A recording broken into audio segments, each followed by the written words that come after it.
It's not a matter of where he grips it. It's a simple matter of weight ratios.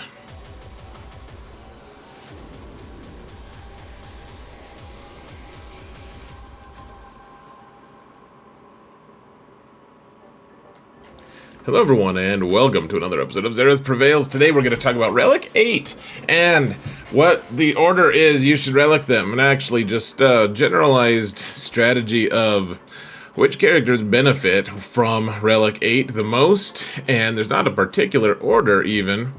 There is a particular order of people who are my favorites, particularly my patrons, and then everyone else. You guys are awesome. Thank you so much for your support, guys. Thank you. Seriously, I couldn't do any of this without you. I truly appreciate every single one of you. And if you want to support this channel for free, folks, or even if you're a patron, you can please hit that thumbs up button, subscribe, comment, mount the algorithm, folks. So the algorithm is Relic 8. It's the first thing you should relic. In my opinion. That seems obvious to me. So let's jump into it, folks. Let's get to it. Let's go. Let's go. Okay. Well, let's see. There, that looks a little less worse than anything else. We are in the game, however. And, okay, so first, of course, we should say the requisite Galactic Legends are amazing.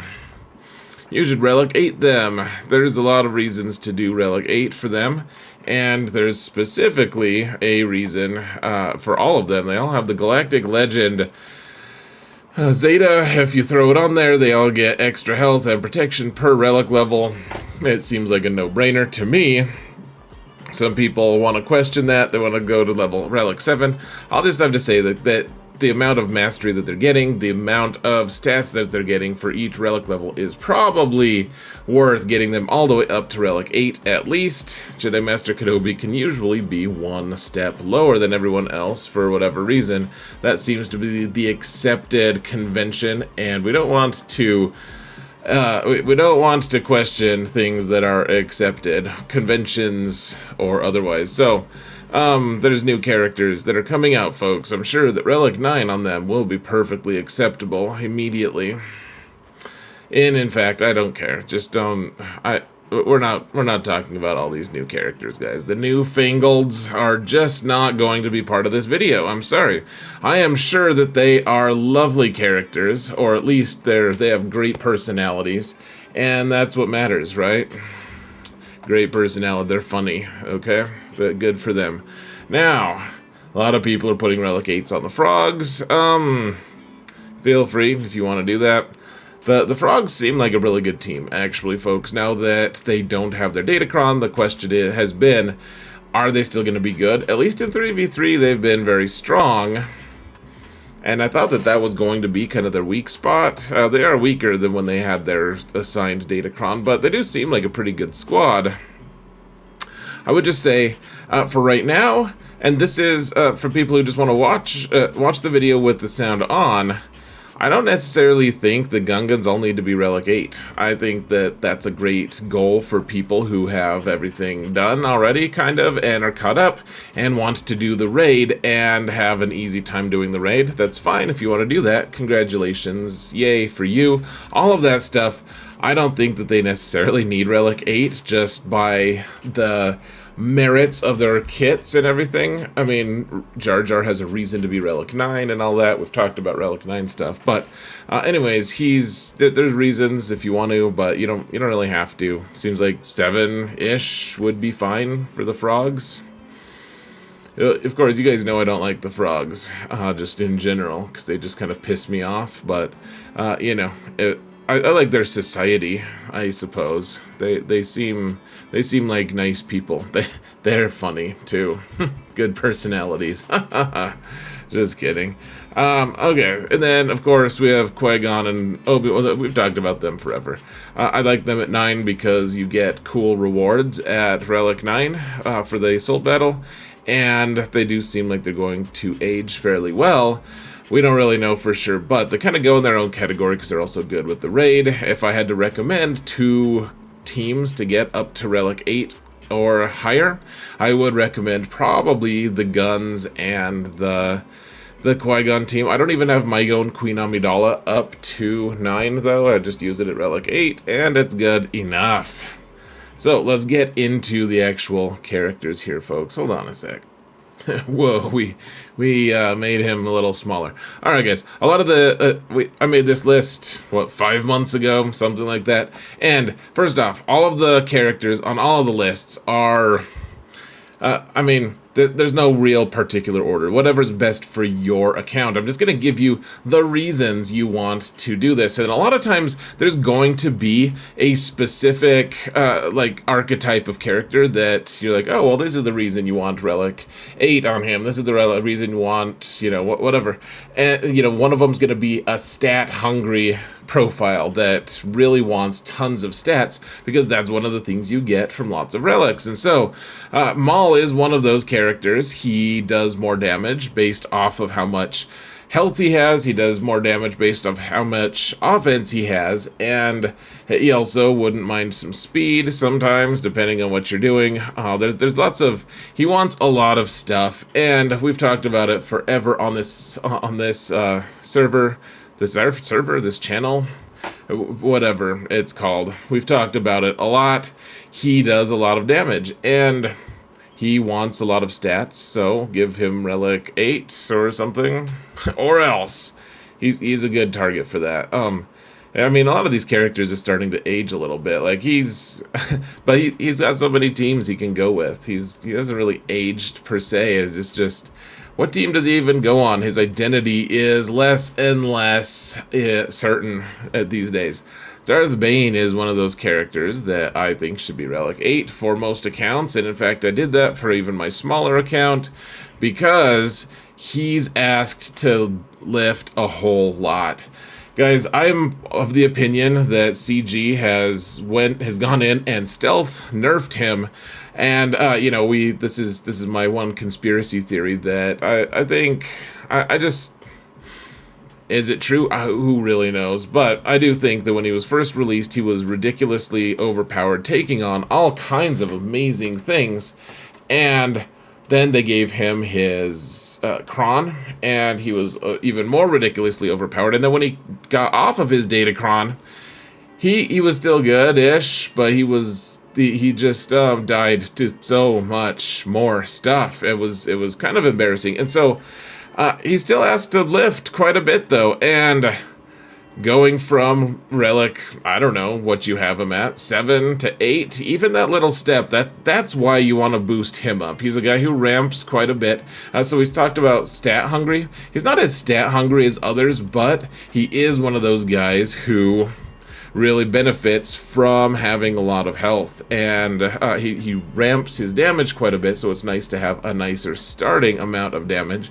So I have him modded for more keep staying alive, like just defense and health mostly for him.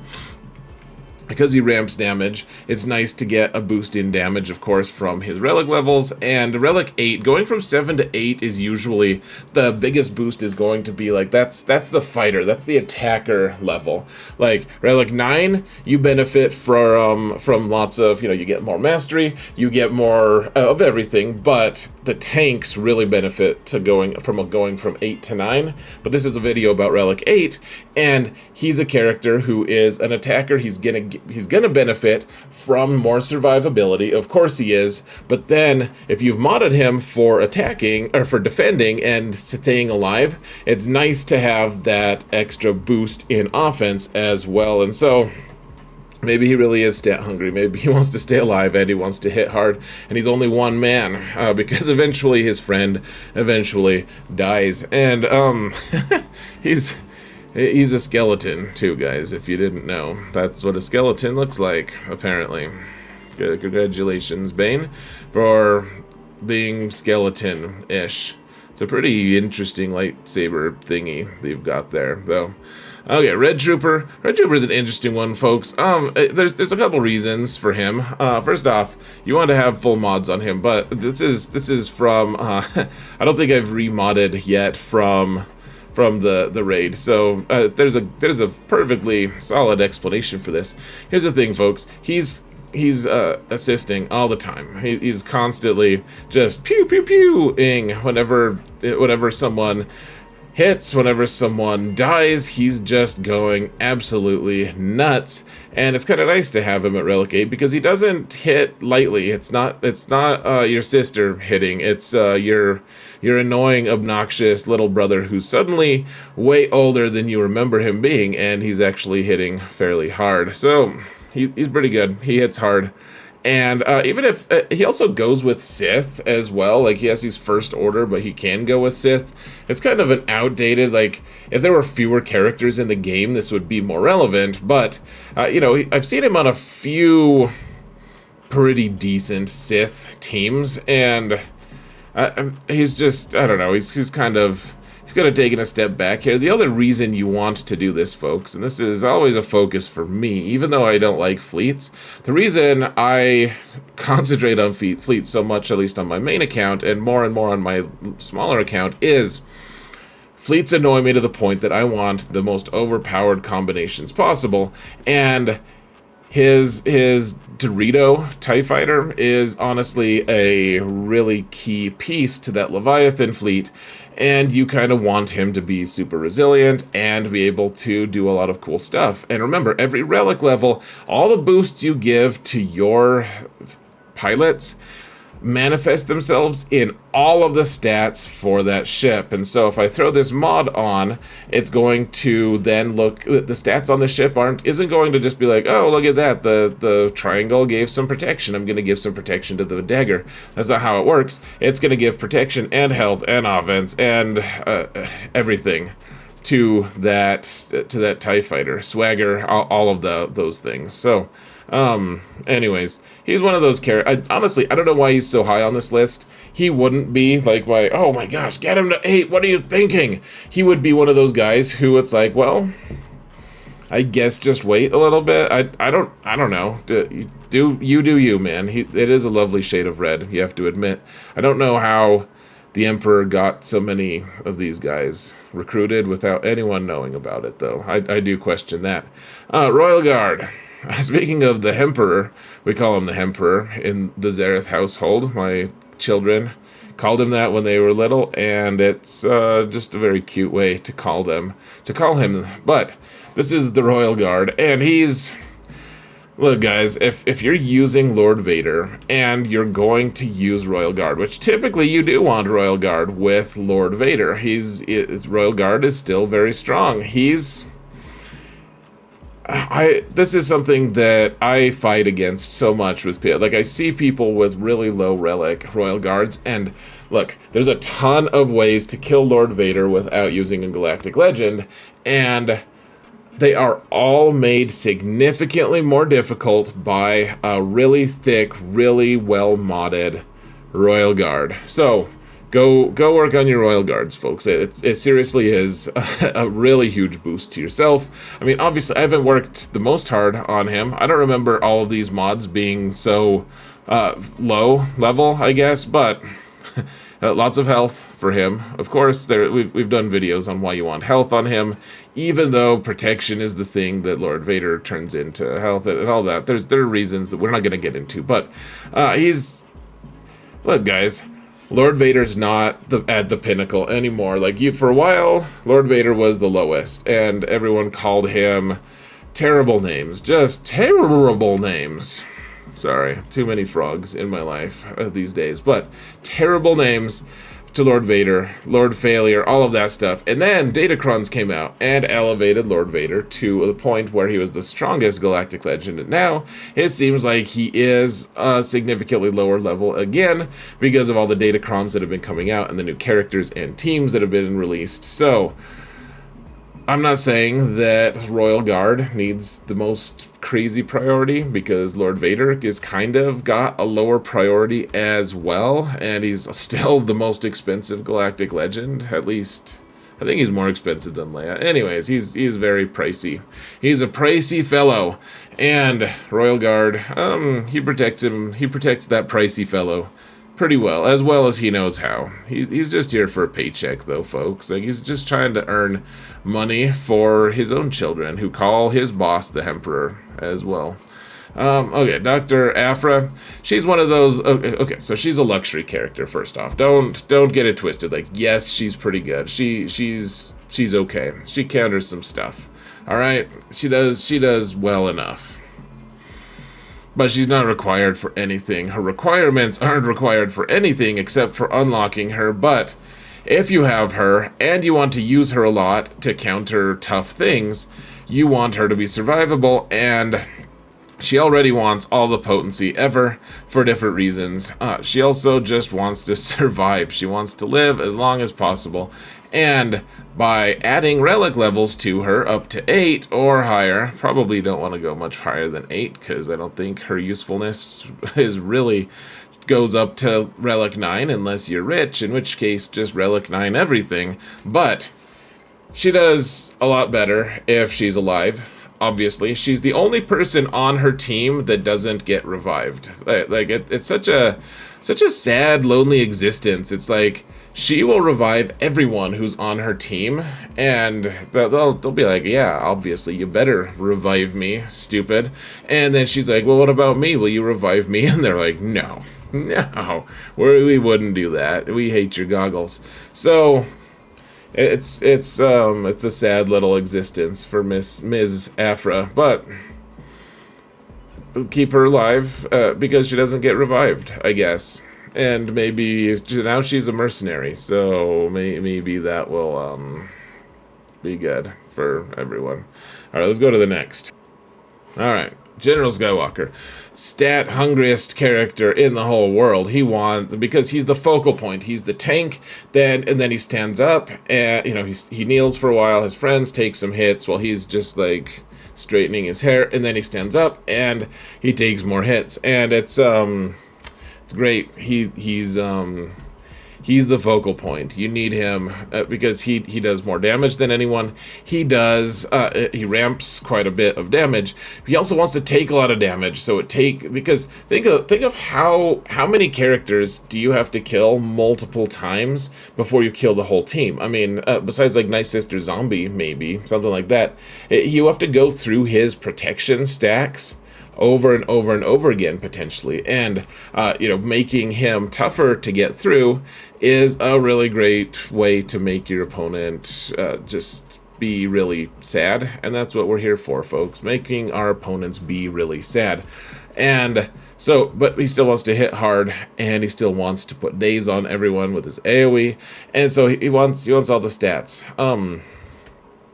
Giving him Relic 8 or 9 is going to give him more stats, and therefore going to give frustration to his enemies. Mace is another character that we talk about all the time here, folks. He's a stat-hungry fellow himself. He wants potency, he wants offense, he wants health. I mean, he does more damage based on his max health with his basic. He does ability block on basic. He does a stun on one of his specials. He calls people to assist with this, and then I think he also attacks. And he does shatter point, does all sorts of things. He's the tank. He is someone who wants all the stats ever. And so give him some relic levels, I guess. And then one day, maybe his ship will be good too, and that will benefit you. But right now, his ship sucks, so don't do it. Let's see, Darth Trooper Moff Gideon. Wow, he must have some impressive mods if all these are on other characters for that raid. Relic 8 on this guy, you can see a trend, guys. A lot of these characters that I say should be Relic 8 are actually Relic 9. It's because he's a tank and he wants to be survivable, and a lot of times he makes himself the focal point of his defense, except he doesn't have anyone to revive him either. He's the exact same as Aphra, in fact. Aphra's like, yeah, I'll revive everyone, and no one else agrees to revive her. Same thing with Darth Trooper Moff Gideon, and he's really tough to kill. He can be very tough to kill. Going up from 8 to 9 gives him that extra level of mastery and just a ton of health and protection. Nice to get him up to 8, though, at least, just to make him tougher to kill. I mean, certain characters are noticeably easier to kill at Relic 7 rather than 8, and he's one of them. Darth Malgus is another guy. Here's the thing, folks. He shares the brunt of all of the being hit. with Malak, so he's not the sole source of tanking from his team. However, he does take a considerable amount of hits. The big thing for him is giving him lots of relic levels, because first off, his ship kind of likes it a lot because it's one of the best it's the best fleet in the game, and this fleet, the ship is a focal point in that fleet. He also does damage with his huge hit, which is the only damage worth talking about for him.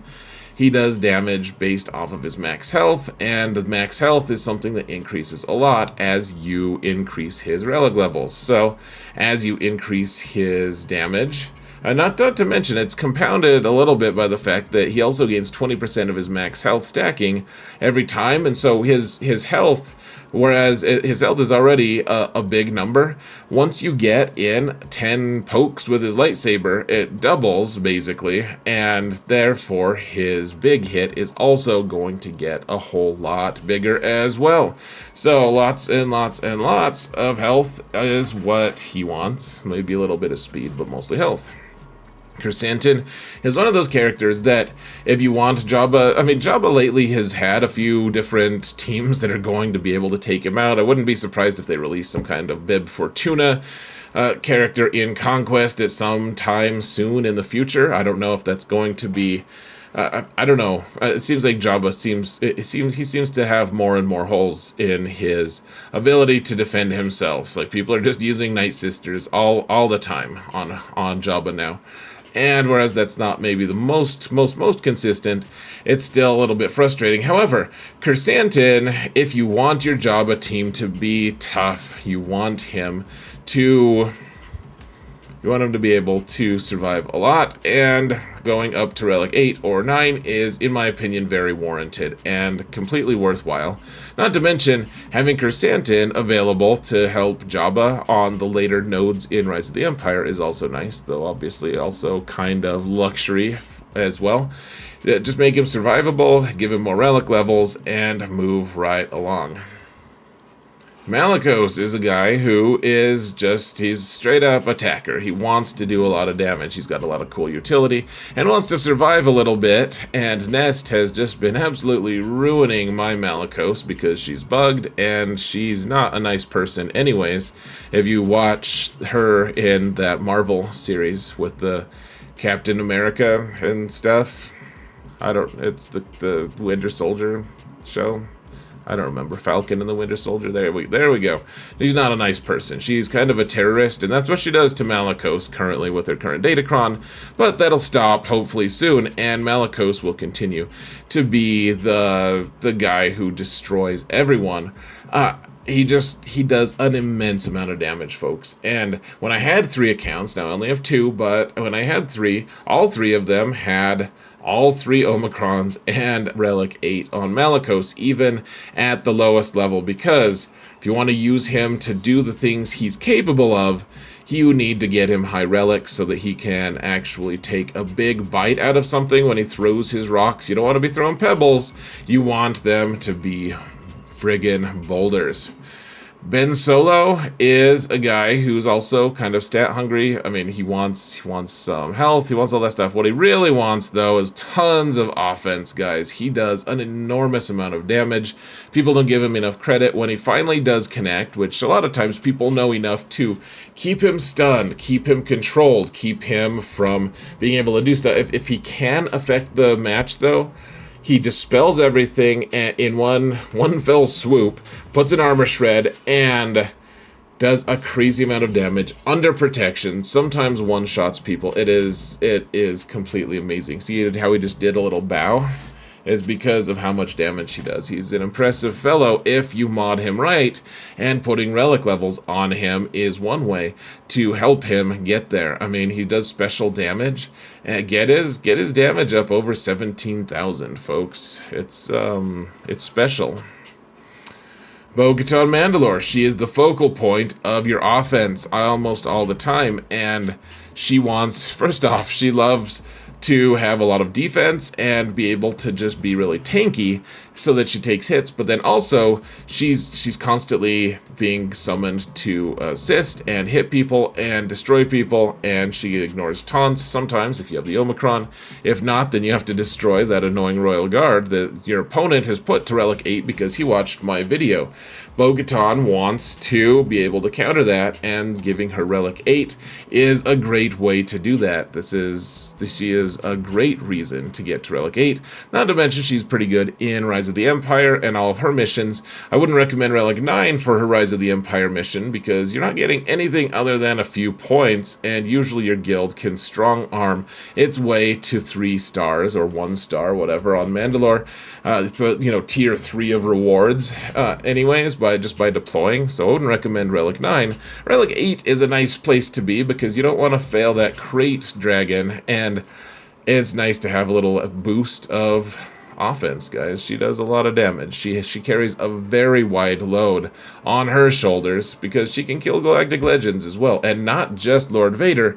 If we ever get out of this completely ridiculous run of boosting Jedi to unreasonable levels, she does a very passable job of killing Kenobi as well. General Grievous is a guy who has a capital ship that is slowly aging into complete irrelevance, but beyond the ship issue, he also has Stap now, so Stap gets first turn, and you're able to counter some of the cool stuff. Early game, he does quite a bit of stuff. Relic 8 is, he's also stat hungry, right? So he does damage based off of his max health. And look at I've been tempted so often to just give him Relic 9 just because he gets 6,000 extra health, and, he gets his mastery, which is also going to give him more stats and everything. It's just nice to get him more relic levels, folks. Not to mention the summoned ships on his, like the vultures that he summons on his capital ship. This isn't like the reason to get him to 8, but a nice little boost. Those are based off like the stats from the summoned vultures droids that you get are based off of his max, his base stats. So Relic 8, they're slightly better. It's not a great fleet anymore, but it's still pretty good. Here's Luke. Someone already gave him a hand, so we don't have to applaud. But he's one of those guys who hits really hard, and he hits even harder with his basic, based off of... he gains max protection as well. He's a tanky fellow, but he's doing more damage to tanks. I think that's in his basic. Anyways, he's doing a lot of damage. You want him to you already have him at Relic 7, guys. Get him to 8 and help him realize his true potential. He'll become a Jedi Master eventually. That would come in handy. Okay, only a couple rows more of these, folks. So Jedi Cal. Good insurance for the Zepho mission, and just good insurance for him to be alive by the time Malgus tries to kill him. It's nice to get him to 8. You can keep him as 7 if you have to, but he's a good target just as insurance, folks. Crew, here's the thing, folks. I find myself using Finalizer more and more for some stupid reason, and his ship is amazing. As a character, he's also one of those, like, he's probably like a top 10-ish character that isn't a Galactic Legend, or at least, I don't know if he's quite that. It's tough, man. There's a lot of competition these days. But the fact that he does a 2-turn stun that no one can, as long as you're not immune to it, they can't resist it. And the fact that he does tenacity down on basic and also hits back quite a bit. He's got a pre-taunt. He has a really strong leadership. Lately, we've been using his leadership to kill the Great Mothers, which works in territory wars as well. He's a really strong character, folks. Really good tank, and getting him up from 7 to 8 is something like you'll find good use for him. And this is an early game character that you could really benefit from. Early game, people really struggle to clear him. Obviously, it's less and less difficult the better characters you're going to use. But between his ship and his just various abilities, he's pretty good, folks. Good target for Relic 8. Jyn Erso is one of those kind of luxury ones, but man, I keep finding so many good uses for Adrad, and she's kind of the, I mean, she goes hand in hand with him, hand in fin with him. She definitely does make Cassian a little jealous in that case, but she revives people. She also hits people really hard. She kind of wants a lot of stats herself. She wants a lot of offense and be able to hit. She also ignores health and protection, really. Like, until Adrad is dead, and when he dies, she just dies anyways, because she's kind of frail. But until then, she's stealing this. She wants crit chance if she can. She wants potency if she can, so that she can steal turn meter from people. And she's just constantly going, constantly hitting, constantly going. Like, she just won't stop. She's not dissimilar to the Energizer Bunny if you give her good fast mods and good hard hitting mods as well. Starkiller is a character that we talk about a lot, who wants a lot of different stats. He does a good job at a lot of stuff. He does 2 different things with 2 different stats. First off, he assists all the time, and therefore wants a lot of offense. And the other thing that he really, really wants, I'll tell you what he really, really wants. He wants health. He wants lots of health, because when he summons his Star Destroyer of healing, it's based off of his max health. And so you need to prioritize offense, but having extra health on his ult also doesn't hurt. Captain Drogan, I think he's only required at 7, getting him to 8. He's an attacker. He's the guy who does the most damage on Leia's team. He also does really well on the Saw team for the Rise of the Empire mission, or if you want to get crazy and take him off of the Leia team and put him with some other team, he does really well with Saw and Lotion with Mon Mothma. He just does a lot of damage, and having another relic level on an attacker seems like a wise idea. Boushh is very similar to all of this as well. Similar discussion. She's on Jabba's team and she attacks a lot. She's assisting a lot. If you have her modded the right way to be the weakest, she's going to assist a whole heck of a lot. And you want her to be able to do a lot of damage. She also wouldn't mind having a little extra potency, because she really wants to stick those grenades. And so she's stat hungry, but she's also, a lot of it's just, she's an attacker, and she benefits greatly from having more and more attack. Some more and more offense, I suppose, attacking offense. And she wants speed, she wants all the things. Giving her more relic levels is a great way to ensure that your Boushh is able to destroy people. Ki-Adi-Mundi, he's an attacker. He does a ton of damage. He does a ton more damage if he has higher relic levels. He's one of those characters who gains, once you hit relic 5, you get about 1,000 offense every time you relic him, similar to Starkiller, similar to a lot of really strong attackers. More relics on him mean more dead opponents. Wonderful. BT1. If you thought Aphra was a luxury, BT1 probably is too, but he does a ton of damage. And if you're going to use Aphra, if you're going to invest in her, BT1 at Relic 8 is a disgustingly high damage character. Also, if you're not using using Aphra with him, he also has niche uses with various droid teams, depending on the datacrons and the situation, but Relic 8 on him, if you were investing in the Aphra team, I think that he probably goes to Relic 8 even before Aphra does. Savage is one of those, he has duo purposes, guys. The only reason anyone even uses Savage or relics him up or levels him, he's not required for anything except GAC. He's used to destroy everyone, and it goes with Traya very nicely. The thing is, he's both an attacker and he's your tank on the team, and so you want him to have lots of stats, and he ramps his damage and his defense and all of that stuff. He does a very credible job of every task given to him, and the more relic levels you give him, the more credible and incredible of a job he is going to do. He's one of the strongest GAC characters ever. He's also fairly useless every single other place in this stupid game. It's ridiculous. Fennec Shand goes really well with bounty hunters, and As such, if you're like me and are very unimpressed with bounty hunters lately, then maybe you don't need to give her 8. But if you want them to kill Lord Vader or other tough opponents, she's the one. I mean, her model is short to the point that she's like positioned perfectly to just kick every other character right in the nuts every time she does her attack. She does 5 attacks every time. And she debuffs them with Armor Shred herself. She does a lot of damage. Tell you what, I did a video a long time ago about how she cleans up every Galactic Legend, and that's still true. She does clean up. I don't know if she cleans up every Galactic Legend now, but she does a good job. She's pretty good.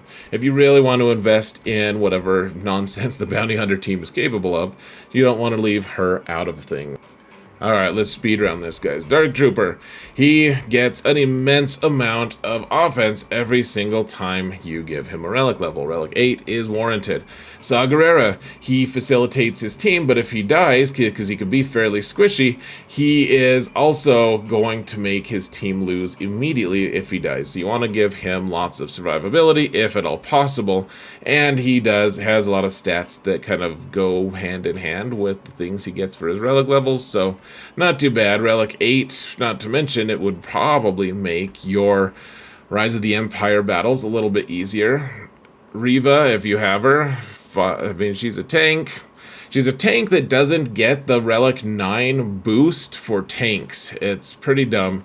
But she also hits pretty hard. She does a good job of pretending like she's a damaged character, even as she's facilitating her own team destroying people. One of the best characters in the game, of course, and giving her Relic 8 or 9 is warranted.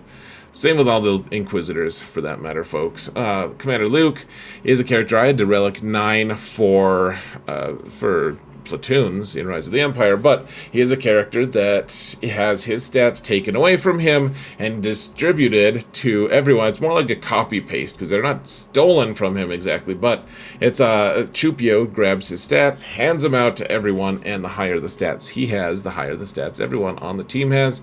Han Solo is usually on that team, in fact. He shrugs a lot, and he does a lot of damage. He's the guy who strikes first, who hits first, whatever words you want to use for that. And he hits quite a bit. He's kind of slowly being less and less relevant, but it's nice to have a guy who does a lot of damage, and giving him extra relic levels helps him. Plus, if for some reason your guild is misguidedly doing the Endor raid for no reason that should be happening, no one should ever be doing that raid right now. He is also very good in that raid with Piet. Don't do it, guys. Don't do it. Here's Jedi Training Rey. She is good with Rey, and she boosts her mastery over time and makes Starkiller counters miss sometimes. This is less and less of a problem because Rey is less and less countered by Starkiller because of Datacron reasons, but she is, the more relics she gets, folks, the more she gets on as she's boosting her mastery. She's also gaining her deflection, which and dodge and all of that stuff means she doesn't get hit. After she gets enough of that, and giving her more relic levels makes her do that more. Traya is a character I also Relic 9 for platoons, but just a reminder, folks, the more relics you give her, the tougher she is to kill, which maybe sounds pretty obvious to you, but a lot of people scrimp on her relics because she's that survivable. The thing that people forget is she also does a crazy amount of damage, at least in GAC, because she stores all of it up and over the course of several turns, and is able to throw all 3 of her lightsabers at people, even though she only has one hand. Cere is a character that you don't have to get her to 8 if you know what you're doing, but it does help you with beating that Zepho mission. Dash is a character that is, he hits pretty hard. He facilitates a lot of stuff. He's really good early game, less good in the late game, but he also has a ship that is used pretty frequently in the second best fleet, and he does a lot of damage once you get him up to pretty high relics. So nice little target for, it's a stretch goal for Relic 8, folks. Mon Mothma is one I thought I would just shock you with at the very end, right? She's like one of the last ones, yeah. she just you don't have to, folks, but with Lucian here, Luthen, whatever his name is, she's probably back to just destroying people. I put a video out recently about how with Luthen, they're just destroying the meta. It's incredible. It's pretty cool. And the Rebel fighters all have this stat sharing thing under Mon Mothma. Giving her Relic 8 means that they get that many more stats, and that's a good thing for the whole team. You could probably benefit from giving everyone else Relic 8 before her, but I put Relic 8 on her because I'm eccentric. So, finally, folks, just a snapshot of these fleets here. They really benefit from giving a lot, oh, come on now. You want high relics on these characters because of their ships, and their ships really benefit from them being good. And that's basically it. I mean, they all do well enough on the ground as well, at least to certain degrees. Like Snips obviously wants Relic 9 anyways for requirement reasons, but especially, I'm really intrigued to maybe get Dengar up as well for the punishing one. We'll see how he impacts things. But anyways, what characters do you think should be on this list, folks? I hope it wasn't too long of a list, or too boring, or I hope it wasn't too amazing either. We don't need word of the amazingness of all these videos to get out to the public. Anyways, folks, I'm gonna let you go. Thank you all so much for watching, and remember that in all things, Xerath prevails. And I hope you do too, folks. Take care.